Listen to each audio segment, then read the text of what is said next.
আমাকে ভালোবাসেন না কেন আবরার ভাই? সবার মতো কি আপনিও আমাকে অলক্ষী ভেবে দূরে সরিয়ে রাখেন? নাকি আমি কথা বলতে পারি না তাই দূরে সরিয়ে রাখেন? আয়নার সামনে দাঁড়িয়ে তৈরি হচ্ছিল জমিদার পরিবারের বড় ছেলে আবরার ফায়াজ খান। অবশ্য তাকে হবু এমপিও বলা চলে, যার জন্য সে এখন বেশ ব্যস্ত সময় পার করছে। আজও সে ভীষণ ব্যস্ত। পার্টি অফিসে আজ খুব গুরুত্বপূর্ণ একটা মিটিং আছে তার। তাই সে সকাল সকাল তৈরি হচ্ছিল পার্টি অফিসের উদ্দেশ্য।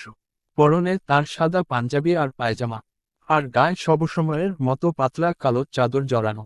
আয়নার সামনে দাঁড়িয়ে চুলগুলো ঠিক করছিল সেই সময়ে কোনো এক রমণীর নুপুরের শব্দে পিছনে তাকায় সে।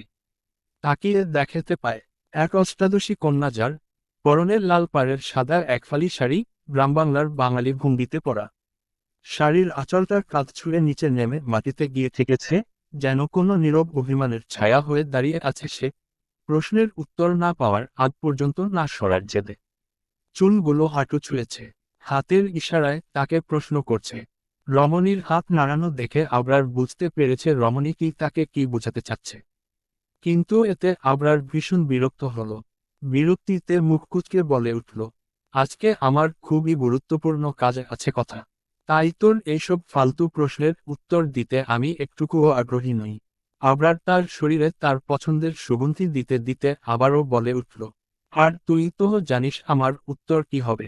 তারপরও কেন বেহাদের মতো বারবার একই প্রশ্ন নিয়ে আমার সামনে আসিস বলতো? কথাটি বলে আবরার কথার পাশ কাটিয়ে তার রুম থেকে চলে গেল। আর কথা তাকিয়ে রইল আবরারে চলে যাওয়া পথের দিকে, যার জন্য কথার মনটা সর্বক্ষণ পুড়ে, যার একটু ভালোবাসা পাওয়ার লোভে বারবার বেহাদের মতো ছুটে আসে। গ্রামের নাম বালাগঞ্জ। গ্রামটি সিলেট শহরে অবস্থিত। এই গ্রামের জমিদার জাফর আলী খান। জাফর আলী খান জমিদারের পাশাপাশি খুবই বড় ব্যবসায়ী। তার ব্যবসা দেশ বিদেশে ছড়িয়ে আছে। আর তার এই ব্যবসা দেখাশোনা করেন তার 3 পুত্র। জাফর আলী খানের 3 পুত্র ও 1 কন্যা। বড় পুত্রের নাম রওশন আলী খান। তার 2 ছেলে। বড় ছেলের নাম আবরার খান। সে 6 মাস হলো বিদেশ থেকে পড়াশোনা শেষ করে দেশে এসেছে। আর দেশে এসেই রাজনীতিতে যোগ দিয়েছে। ছোট ছেলের নাম আরিয়ান খান। সে এবার ডাক্তারির শেষ বর্ষে। জাফর আলী খানের মেজ ছেলে আশফাক আলী খান। তার 2 ছেলে। বড় ছেলের নাম আহান খান। সে তার বাবা চাচাদের সাথে ব্যবসার দেখাশোনা করে। আর ছোট ছেলে ইমন খান। সে এবার কলেজ উঠেছে। জাফর আলী খানের 3য় ছেলের নাম ইলিয়াস আলী খান। তার 1 ছেলে 1 মেয়ে। ছোট ছেলে সাহিল খান। সে এবার কলেজে উঠেছে। আর বড় মেয়ের নাম মাহদিবা খান কথা। সে এবার এইচএসসি দিয়েছে। জাফর আলী খানের ছোট মেয়ের নাম আসমা আলী খান। তার স্বামীও একজন বড় ব্যবসায়ী। তার 2 মেয়ে। বড় মেয়ের নাম তাহমিনা খান বৃষ্টি। সেও এবার এইচএসসি দিয়েছে। আর ছোট মেয়ের নাম মাহিবা খান। সে এবার ক্লাস 10-এ পড়ে। চলুন গল্পে ফেরা যাক। সকাল 8টা। খান বাড়ির নিয়ম সকাল 8টার মধ্যে সকলকে খাবার টেবিলে উপস্থিত থাকতে হবে। সেই নিয়ম অনুযায়ী খান বাড়ির ছোট বড় সকলে যথাসময়ে খাবার টেবিলে উপস্থিত হয়েছে। আর তাদের খাবার পরিবেশন করছেন খান বাড়ির 3 গিন্নি। জাফর আলী খান খেয়াল করলেন খাবার টেবিলে সকলে উপস্থিত শুধুমাত্র একজন ছাড়া। আর সে হলো কথা। জাফর আলী খান কিছুটা গম্ভীর কণ্ঠে সকলের উদ্দেশ্য বলে উঠলেন, সবাই খাবার টেবিলে উপস্থিত, কিন্তু আমার কথা মনি কোথায়? কথার নামটা শুনে 4 জন ছাড়া বাকি সবাই বিরক্তিতে মুখ কুঁচকে নিল। আর সেই 5 জন হলো আরিয়ান খান, ইমন খান, আহান খান, সাহিল খান। আর তাদের ছাড়া সবাই মুখ কুঁচকে নিল। আর তাদের সবার মাঝে একজন নির্বিকার ভাবে খাবার খেয়ে চলছিল।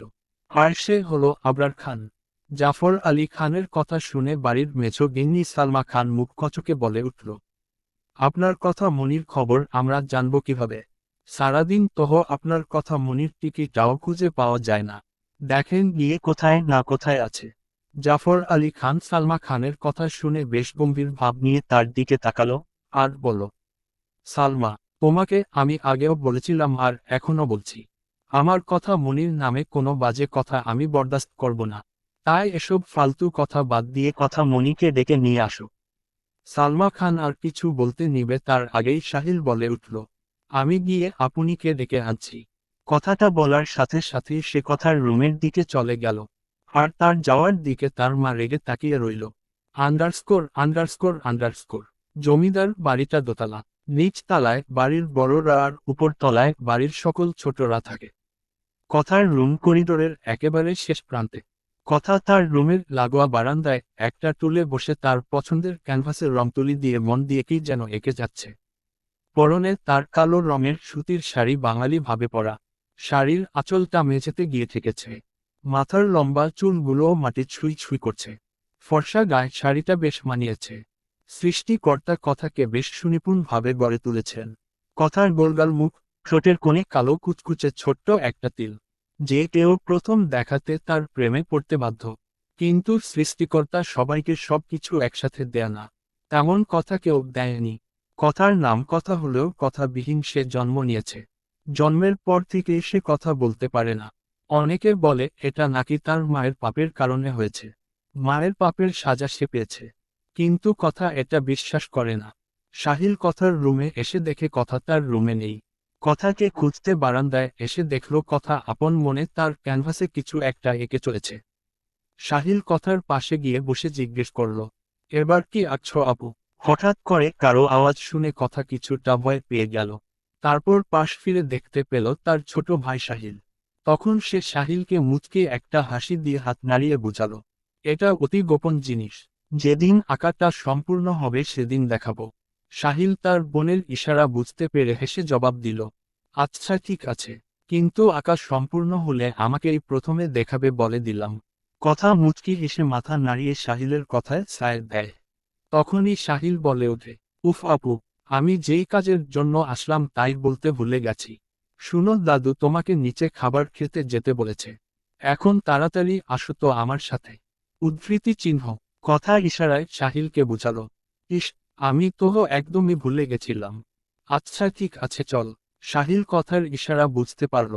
তারপর কথা আর সাহিল দুজনেই খাবার টেবিলের উদ্দেশ্য চলে গেল। কিন্তু খাবার টেবিলের কাছে গিয়ে যা শুনতে পেল তাতে তার মনে ভীষণভাবে আঘাত আনল। সে শুনতে পেল, বাবা আমি বুঝি না ওই মহিলার মেয়ের জন্য আপনার এত দরদ কিসের? কই আর নাতি নাতনিদের জন্য তো আপনার এত দরদ দেখি না। যে মহিলাটা বিয়ের 1 মাস পর পর পুরুষের সাথে পালিয়ে গিয়ে 9 মাস পর একটা বাচ্চা নিয়ে এসে আপনাকে ধরিয়ে দিল, আর আপনিও তা মেনে নিলেন। আর কোনো কিছু না ভেবে ওই মেয়েকে আমার ছোট ভাইয়ের মেয়ে বানিয়ে দিলেন। দুঃখিত বাবা, কিন্তু আমরা আপনার মতো এত দয়ালু না। কথাকে দেখলে ওর মাকে মনে পড়ে যায়। ও হুবহু ওর মায়ের মতো দেখতে হয়েছে। ওর মায়ের কারণে আমার ছোট ভাইটা কম কষ্ট পায়নি বাবা। কথা সাহিলের সাথে খাবার টেবিলের সামনে আসতেই বড় বাবার মুখ থেকে এমন কথা শুনে কথা সেখানেই স্তব্ধ হয়ে দাঁড়িয়ে রইল। এমন না যে সে এই কথাগুলো আজকে নতুন শুনছে। জন্মের পর থেকে সে এই কথাগুলো শুনে আসছে। আর এতেই সে অভ্যস্ত। কিন্তু তবু এখনও এসব কথা শুনলে নিজেকে আর ঠিক রাখতে পারে না। জাফর আলী রেগে রওশন আলী খানকে কিছু বলতে নিবে তার আগেই সে দেখতে পেল কথা কিছুটা দূরে মাথা নিচু করে দাঁড়িয়ে আছে। সে বুঝতে পারল কথা রওশন আলীর সমস্ত কথা শুনে নিয়েছে। সে একটা দীর্ঘশ্বাস ছাড়ল। আর রওশন আলীর তিক্ত কথার পরিপ্রেক্ষিতে জবাব না দিয়ে নরম গলায় কথার উদ্দেশ্যে বলে উঠল, আরে কথা মনি যে, ওখানে দাঁড়িয়ে আছো কেন দাদুভাই? এখানে এসো, আমার পাশে এসে বসো। কথা ধীর পায়ে হেঁটে খাবার টেবিলের সামনে এসে দাঁড়ালো। সে মাথা নিচু অবস্থায় বুঝতে পারছে যে উপস্থিত প্রায় সকলে বিরক্তির দৃষ্টিতে ওর দিকে তাকিয়ে আছে। কিন্তু এটা তার কাছে নিত্য দিনের ব্যাপার। তাই চুপচাপ জাফর আলী খানের পাশের চেয়ারে গিয়ে বসল। ও বসার পর পরই জাফর আলী খান বাড়ির ছোট গিন্নি মরিয়ম খানকে চোখ দিয়ে আদেশ করলেন কথাকে খাবার দেওয়ার জন্য। মরিয়ম খান অবিরক্তি নিয়ে কথাকে খাবার পরিবেশন করল। জাফর আলী খান এবার বেশ স্নেহের সাথে কথার মাথায় হাত বুলাল। জাফর আলীর স্পর্শ পেয়ে কথা মাথা তুলে তাকালো আর একটা মিথ্যা হাসি দিল। জাফর আলী খানও হেসে কথাকে ইশারা করল খাবার খাওয়ার জন্য। কোথাও তার দাদু ভাইয়ের আদেশ অনুযায়ী খাবার খাওয়া শুরু করল। এরপর খাবার টেবিলে তেমন কোনো কিছু নিয়ে আলোচনা হলো না। কারণ জাফর আলী খান খাবারের সময় অযথা কথা পছন্দ করেন না। সকাল 10টা, আবরার মাত্র পার্টি অফিসে এসে পৌঁছালো। আর তখনই তার পিয়ে, তথাকথিত আবরারের ডান হাতও বলা যায়, মোর্শেদ বলল যে, আবরারের জন্য সকলে মিটিং রুমে অপেক্ষা করছে। আবরার একটা লম্বা শ্বাস ফেলে হেঁটে চলল মিটিং রুমের উদ্দেশ্যে। সে জানে সেখানে এমন এক মানুষের দেখা পাবে যাকে সে পৃথিবীতে সবথেকে বেশি ঘৃণা করে। আবরার মিটিং রুমে পৌঁছাতেই দেখতে পেল সেখানে বিপক্ষ দলের লোকজন আর মন্ত্রী জাফর ইকবাল উপস্থিত। আর তার সাথে সেই লোকটাও উপস্থিত যে লোকটা আবরারের দু চোখের বিষ। আবরার মিটিং রুমে প্রবেশ করে জাফর ইকবালের সাথে হ্যান্ডশেক করে তার জন্য নির্ধারিত স্থানে গিয়ে বসল। আবরার বসতেই মিটিং শুরু হলো। জাফর ইকবাল এবার সবার উদ্দেশ্য বলে উঠলেন, আজকের মিটিংটা শুরু করার পূর্বেই আমি কিছু কথা তোমাদের দুজনকেই বলতে চাই। আবরার, তুমি যেমন আমার সবচেয়ে পছন্দের একজন মানুষ তেমনি আজ তুমিও। তাই আজ তোমাদের দুজনের উদ্দেশ্যই আমি কথা কিছু বলবো। আর আমার বিশ্বাস তোমরা আমার কথা মূল্যায়ন করবে। আজ হলো আবরারের বিপক্ষ দল। আবার এও বলা চলে যে যেই লোকটাকে আবরার ফায়াজ খান সবথেকে বেশি ঘৃণা করে সেই ব্যক্তি হলো আজ চৌধুরী। আজ চৌধুরী আর আবরারের আরও একটি পরিচয় রয়েছে, তা না হয় পরে জানা যাবে। জাফর ইকবাল এবার বেশ গম্ভীর সুরেই বলে উঠল, আমি জানি তোমাদের মধ্যে নিজস্ব কিছু ঝামেলা আছে, কিন্তু আমি চাচ্ছি না তোমরা তার রাজনীতির মধ্যে মিলিয়ে নাও। রাজনীতি আলাদা আর নিজস্ব মামলা আলাদা। তাই আমি তোমাদের আগেই বলে রাখছি, এবার নির্বাচনে যেন কোনো বিশৃঙ্খলা দেখা না দেয়। আমি এবার তোমাদের দুজনের নমিনি জমা দিয়েছি, তাই তোমরা অতি নিষ্ঠার সাথে তোমাদের ভোটের কার্যক্রম চালিয়ে যাও। এটা মনে রেখো, আমি সততা নিয়ে কাজ করি। আর আমি চাইব তোমরাও সততার সাথে এবার নির্বাচনে অংশ নাও। আমি হয়তো বা তোমাদেরকে আমার কথাগুলো বোঝাতে পেরেছি। লম্বা সময় ধরে কথা বলে জাফর ইকবাল থামলেন। আবরার জাফর ইকবালকে কিছু বলতে নিবে তার আগে আজ চৌধুরী বলে উঠল, আপনার মতের সাথে আমিও সম্পূর্ণ একমত। আমি আপনার কথাগুলো যথাযথ পালন করার চেষ্টা করব। কিন্তু আমার বিপক্ষ দলকে দিয়ে আমার কোনো বিশ্বাস নেই। তাই আপনাকে একটা কথা আগেই ক্লিয়ার করে দিচ্ছি, বিপক্ষ দল আমার পথে বাধা হয়ে দাঁড়ালে আমি কিন্তু ছেড়ে দিব না। আজ চৌধুরীর কথা শুনে আবরারের রাগে কপালের শিরা ফুলে উঠছে। আবরার যখন খুব বেশি রেগে যায় তখনই তার কপালের শিরা ফুলে ওঠে। এখনও ঠিক তাই হচ্ছে, কিন্তু সে চাচ্ছে না এই সময়ে তার রাগ প্রকাশ করতে। এত কষ্টের পর তার কাঙ্ক্ষিত জিনিসটি সে পেতে যাচ্ছে, এত সহজে এটা হারাতে দিতে পারে না। তাই চুপচাপ মাথা ঠান্ডা রেখে বলে উঠল, জাফর ইকবাল ভাই, আপনি আমাকে চিনেন 2 বছর হতে চলল। তাই আমার সম্পর্কে আপনার মোটামুটি একটা ধারণা রয়েছে। আপনি আমার দিক থেকে একদম নিশ্চিন্ত থাকুন। আচ্ছা ঠিক আছে, তাহলে এই নাও তোমাদের নমিনির ডকুমেন্ট। আর 1 মাস পর ভোট, তাই কাল থেকে ভোটের প্রচারে লেগে পড়ো। আর আজ আমি উঠি, আমাকে আবার অন্য জায়গায় যেতে হবে। এই বলে জাফর ইকবাল আবরার আর আজ চৌধুরীর কাছ থেকে বিদায় নিয়ে রুম থেকে বের হয়ে গেল। আবরারও রুম থেকে বের হতে নিবে, আর তখনই আজ চৌধুরী পিছন থেকে তাচ্ছিল্যের সুরে বলে উঠল, তা আবরার ফাজ খান, আপনার সেই মূল্যবান মানুষটা কেমন আছে, যার জন্য সদূর প্রদেশ থেকে এখানে ছুটে আসলেন? এসেছেন ভালো কথা, কিন্তু এই আজ চৌধুরীর হাত থেকে তাকে কতদিন বাঁচিয়ে রাখবেন?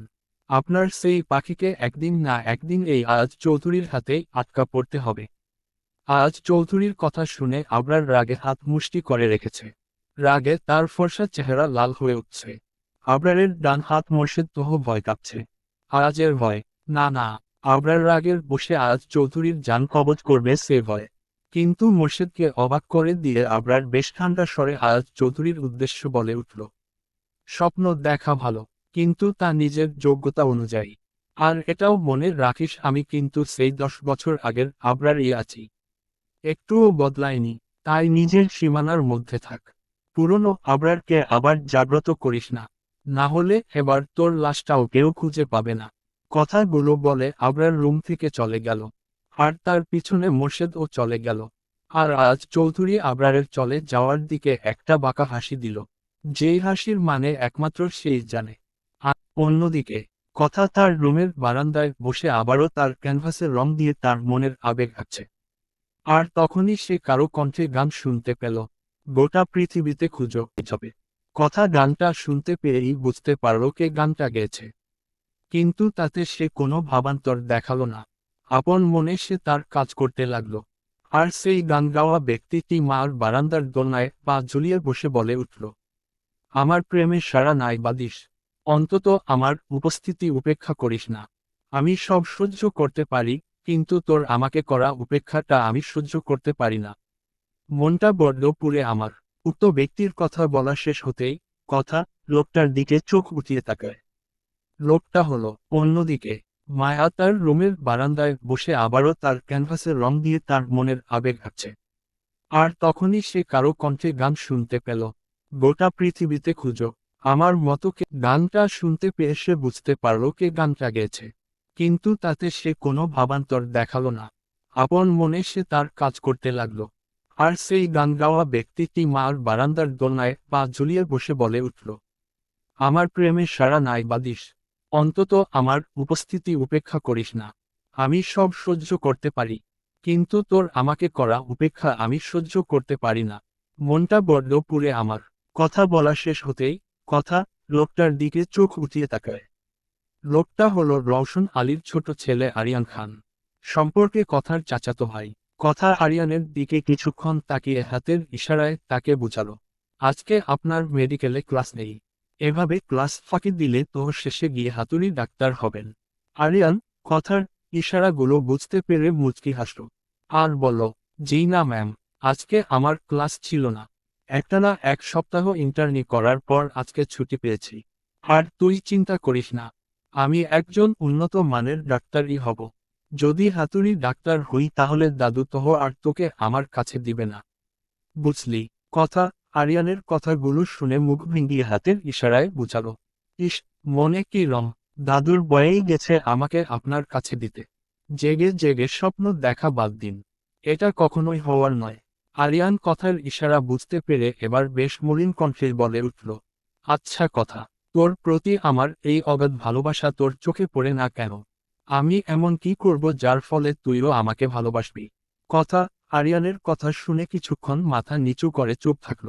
তারপর আবারও হাতের ইশারায় আরিয়ানকে বুঝালো, যে যাকে ভালোবাসে তাকে তার কাছেই যাওয়া উচিত। আপনাকে ভালোবাসার মানুষ আছে আরিয়ান ভাইয়া। যে মানুষটা অধীর আগ্রহে আপনার মুখে ভালোবাসি শোনার জন্য ব্যাকুল হয়ে আছে। আপনার উচিত তার কাছেই যাওয়া। আমার কাছে আপনি কষ্ট ছাড়া আর কিছুই পাবেন না। আর না আমি আপনাকে কোনোদিন ভালোবাসতে পারবো। আরিয়ান জানতো কথা এটাই বলবে। মুখে একটা মলিন হাসি ঝুলিয়ে আরিয়ান কথার উদ্দেশ্যে বলে উঠল, আমার একটা ইমন কথা, যার পুরোটা জুড়ে শুধু আর শুধু মাত্র আমার কথা রানীর বসবাস। সেখানে আমি অন্য কাউকে জায়গা দিব? উহু, আমি আবার এতটাও উদার মনের না। কথা আর আরেকটা কথা তোকে আজকে বলে রাখি, তুই আমার ভালোবাসা যতবার প্রত্যাখ্যান করবি আমি ঠিক ততবারই আমার ভালোবাসা নিয়ে তোর সামনে হাজির হব। কিন্তু কখনো তৃতীয় ব্যক্তির জন্য আমার কাছে কোনো অনুরোধ বা আদেশ চাই বলিস না কেন, নিয়ে আসবি না। তোর প্রত্যাখ্যান আমি সহ্য করতে পারবো, কিন্তু আমাদের মাঝে তৃতীয় ব্যক্তিকে আমি সহ্য করতে পারবো না। এটা মনে রাখিস। আরিয়ান কথাগুলো বলে সেখানে থেকে চলে গেল। আর কথা আরিয়ানের চলে যাওয়ার দিকে তাকিয়ে একটা দীর্ঘশ্বাস ফেলে আকাশের দিকে তাকিয়ে ভাবতে লাগলো, যে যাকে ভালোবাসে তাকে আপন করে পায় না কেন? এটাই কি পৃথিবীর নিয়ম? কি এমন হতো যদি সবাই সবার ভালোবাসার মানুষটাকে পেয়ে যেত? এগুলো ভেবে কথা একটা একটা দীর্ঘশ্বাস ফেলে আবারও তার ক্যানভাসে মনোযোগ দিল। অন্যদিকে ভাই, আজ চৌধুরী কিন্তু এখন বসে থাকবে না। সে কিন্তু এবার আমাদের চারদিক থেকে আক্রমণ করার চেষ্টা করবে। আর ওর সবচেয়ে বড় টার্গেট হবে আপনার দুর্বলতা। আপনার প্রেয়সী শহর থেকে বেশ দূরে কোলাহল মুক্ত পরিবেশে আবরার ড্রাইভ করে এসেছে। কারণ এই মুহূর্তে তার মাথা ঠান্ডা করা খুবই জরুরি। না হলে এত বড় খেলায় ভুল হয়ে যাবে। আবরারের সাথে মোর্শেদও এসেছে। তারা এতক্ষণ নদীর পাড়ে দাঁড়িয়েছিল। আর তখনই মোর্শেদ আবরারের উদ্দেশ্য কথাগুলো বলে ওঠে। আবরার এতক্ষণ নদীর দিকে এক ধ্যানে তাকিয়েছিল। মোর্শেদের কথা শুনেও সে নদীর দিকে শান্ত চোখে তাকিয়ে রইল। কিছুক্ষণ পর নীরবতা ভেঙে বলে উঠল, আচ্ছা মোর্শেদ, নিজের ভালোর জন্য অন্যের ক্ষতি করা কি খুবই জঘন্যতম কাজ হয়ে যাবে? মোর্শেদ আবরারের কথা বুঝতে না পেরে জিজ্ঞেস করল, বুঝতে পারলাম না ভাই, কি বলতে চাচ্ছেন? আবরার আগের মতোই বলে উঠল, এই যে তুমি বললে আজ এবার আমাকে দুর্বল করতে আমার দুর্বলতা আমার প্রেয়সীর দিকে হাত বাড়াবে। এখন আমি যদি আমার প্রেয়সীকে বাঁচাতে অন্য কাউকে কাজে লাগিয়ে এমন কিছু করি যা করার ফলে আমার প্রেয়সী বেঁচে যাবে কিন্তু ওই মানুষটার ক্ষতি হতে পারে। এই কাজটা কি সঠিক হবে? মোর্শেদ হয়তো এবার আবরারের কথার মানে বুঝতে পেরেছে। তাই সে বলে উঠল, আপনি অন্য মানুষ বলতে কাকে বোঝাতে চাচ্ছেন ভাই? আবরার এবার মোর্শেদের দিকে তাকিয়ে মুচকি হেসে বলে, তা অবশ্য ক্রমশ প্রকাশ্য মোর্শেদ সঠিক সময়ে সব জানতে পারবে। এরপর আবারও নদীর দিকে তাকিয়ে শান্ত কণ্ঠে বলে উঠল, আমার জীবনের দুটো জিনিস খুবই দামি মোর্শেদ। এক হলো এই রাজনীতি, আরেক হলো আমার প্রেয়সী। এই দুজনের জন্য আমি সব করতে পারি। সব। এতে কার ভালো হলো আর কার খারাপ হলো সেটা আমার দেখার বিষয় না। মোর্শেদ এবার আবরারের দিকে তাকিয়ে বলল, আপনি যাই করবেন তাতেই আমি আপনার সাথে আছি ভাই। জীবনের শেষ নিঃশ্বাস পর্যন্ত আপনার জন্য আমি সব করে যাব। আবরার মোর্শেদের কথা শুনে কিছু না বলে শুধু মুচকি হাসল। দুপুর 1টা, কথা মাত্র গোসল সেরে বাহির হলো। পরনে তার আগের মতোই লাল পাড়ের সাদা শাড়ি। সাদা রংটা তার প্রিয় মানুষের খুবই পছন্দের একটা রং। তাই তো সেই ছোট থেকে এই রঙে নিজেকে রানিয়েছে। শাড়িটা সে সবসময় বাঙালি ভাবে পরে। এই যে এখনো তেমনি ভাবে পরে আছে। কানে ছোট্ট একটা ঝুমকো, 2 হাতে 2টি চিকন বালা। কথা, জানে না বালা দুটি কার। তার দাদু তার 15তম জন্মদিনে তাকে এই বালা দুটো দিয়ে বলেছে এটা কারো আমানত। তাই কথা যেন এটা খুবই যত্ন করে তার কাছে রাখে। কথা তার দাদুকে জিজ্ঞেস করেছিল, এটা কার আমানত? কিন্তু তার দাদু তাকে কোনো উত্তর দেয়নি। সকালের রওশন আলীর তিক্ত কথাগুলো শুনে সে ঠিকমতো কিছু খেতে পারেনি। কিভাবে খেত, যেখানে এতগুলো মানুষের চোখের বিষ হিসেবে সে সেখানে ছিল। তাই তো তখন অল্প কিছু খেয়ে চলে এসেছিল। কিন্তু এখন তার ভীষণ ক্ষুধা লেগেছে। তাই ভাবছে সকলের আগেই সে খাবার খেয়ে নিবে। না হলে খাবার সময় কে আবার কি বলে ফেলে তার ঠিক নেই। পরে দেখা যাবে তার আর খাওয়াই হবে না। যেই ভাবা সেই কাজ। কথা দোতলার সিঁড়ি বেয়ে নিচে নেমে রান্নাঘরে চলে এলো। সে জানে এই সময়ে রান্নাঘরে কেউ থাকবে না। কারণ এই সময়ে বাড়ির গিন্নিরা গোসল করে নামাজ পড়ে। তাই এখন কারো আসার সম্ভাবনা নেই বললেই চলে। কথা এই সুযোগে তার জন্য খাবারের থালা সাজালো। আর রান্নাঘরে একটা মোড়া পেতে বসে পড়ল খাবার খেতে। কিন্তু কথার ভাগ্য বরাবরই সব দিক থেকে খারাপ। তাই তো সে যেই না 2 লোকমা ভাত মুখে দিয়েছে অমনি বাড়ির মেছো গিন্নি রান্নাঘরে প্রবেশ করেছে। আর কথাকে খেতে দেখে সে বেশ তাচ্ছিল্যের সুরেই বলে উঠল, বাহ বাহ, এখন দেখি তুই চুরি করে খাওয়া শিখে গেছিস রে কথা। ও আমি এই বাখাকে কি বলছি? তোর মা ও তো এমনই ছিল। যেমন মা তার তেমনই মেয়ে। খা খা ভালো করে খা। কথাগুলো বলে বাড়ির মেছো গিন্নি রান্নাঘর থেকে চলে গেল। কিন্তু তার তিক্ত কথাগুলো দিয়ে কথার মনকে ছিন্ন বিচ্ছিন্ন করে দিয়ে গেল। কথা একটা লোকমা মুখের সামনে নিয়েছিল মুখে দেওয়ার জন্য। ঠিক তখনই বাড়ির মেছো গিন্নি কথাকে এগুলো বলে যায়। আচ্ছা, এত তিক্ত বাণী শোনার পরও খাবার আর পেটে যাবে? উহু, একটুও যাবে না। কথার ও যায়নি। তাই তো খাবারটা একপাশে রেখে বেসিনে হাত ধুয়ে ধীর পায়ে চলে গেল তার রুমে। রুমে গিয়ে দরজা বন্ধ করে দিয়ে দরজা ঘেঁষে বসে পড়ল। 2 হাঁটু ভাঁজ করে মাথা হাঁটুর উপর রাখল। আর অমনি তার চোখ বেয়ে পানি পড়া শুরু করল। কি একটা জীবন তাই না, যেখানে সে চিৎকার করে কান্না করতে পারে না। সৃষ্টিকর্তা তাকে যে ওই ক্ষমতাটুকুও দেয়নি। তাই তো নীরবে চোখে পানি ফেলে যাচ্ছে সে।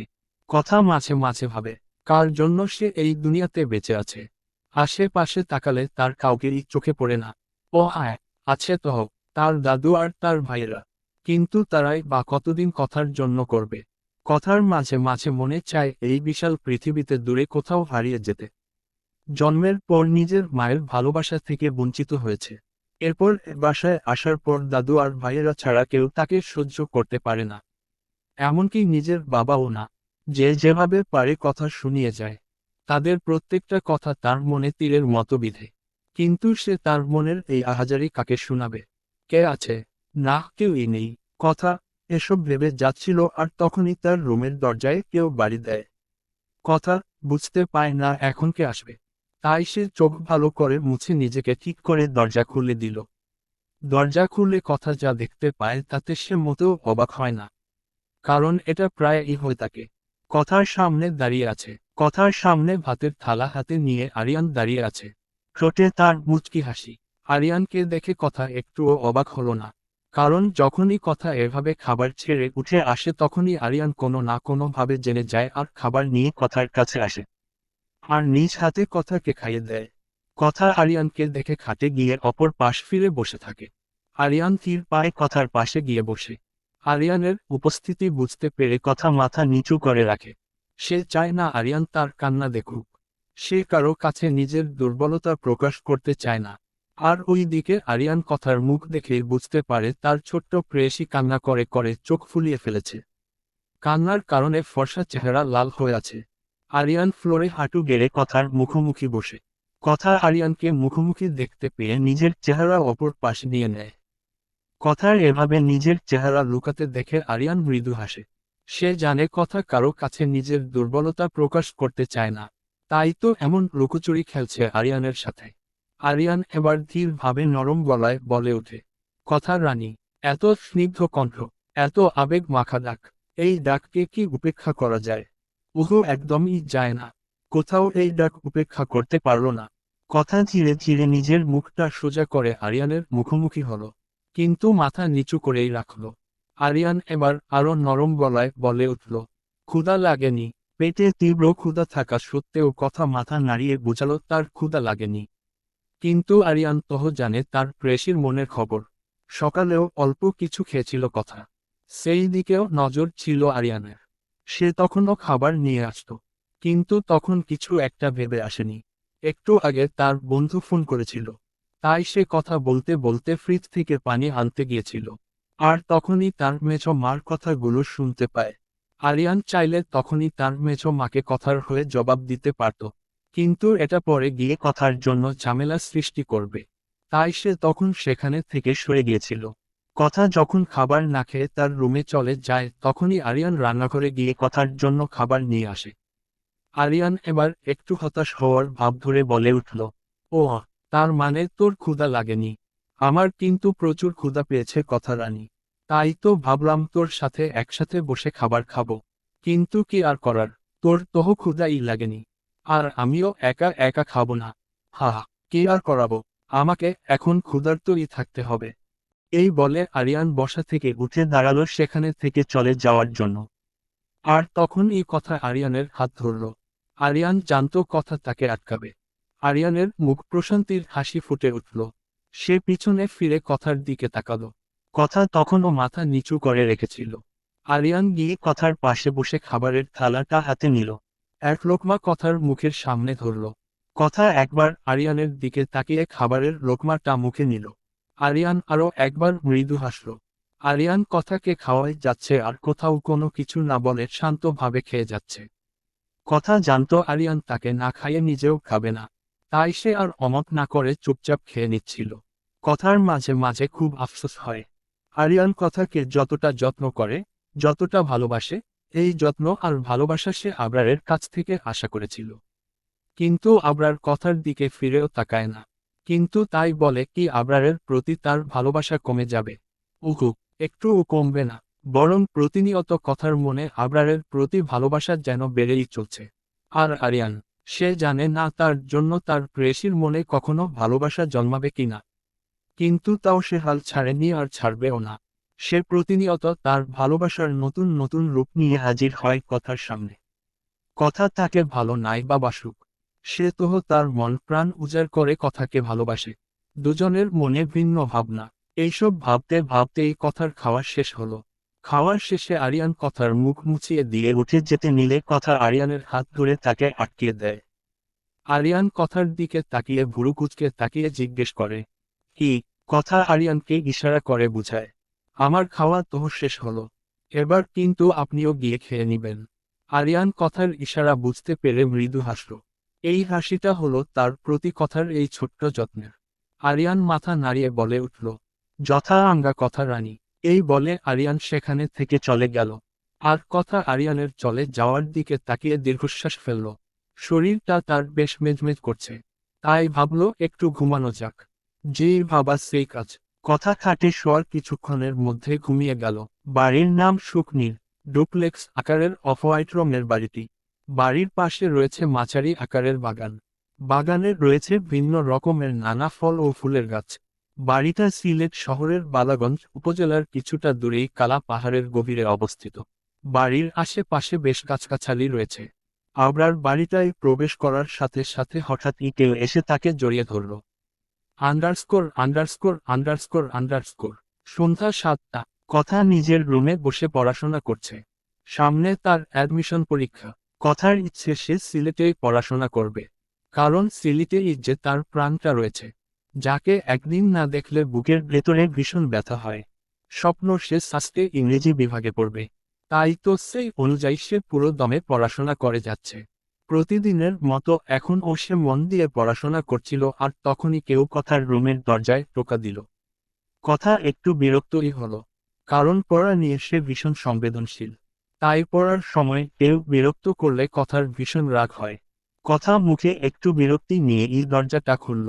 কিন্তু দরজা খুলে সে এমন কিছু দেখতে পেল যার ফলে তার বিরক্তি ভাবটা অবাকে পরিণত হলো। কথা হয়তো কখনোই ভাবেনি যে সে এমন কিছুও দেখবে। কথা চোখ বড় বড় করে সামনের মানুষটির দিকে তাকিয়ে আছে। সে হয়তো প্রতিক্রিয়া দেখাতেও ভুলে গেছে। কথার এইসব ভাবনার মাঝেই সামনে দাঁড়িয়ে থাকা ব্যক্তিটি গম্ভীর কণ্ঠে বলে উঠল, আমাকে কি বাহিরে দাঁড় করিয়ে রাখবি নাকি ভিতরেও আসতে দিবি?